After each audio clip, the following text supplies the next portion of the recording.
السلام عليكم. لسه بنكمل كلامنا عن الكلمات اللي بننطقها غلط كل يوم. الكلمة اللي قدامك دي معناها قنطرة أو قوس، بننطقها ازاي؟ اسمها arch.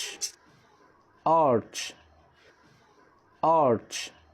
طب الكلمة اللي قدامك دي معناها بارع دقيق، اسمها settle. settle settle. طب حرية بننطقها ازاي؟ اسمها liberty.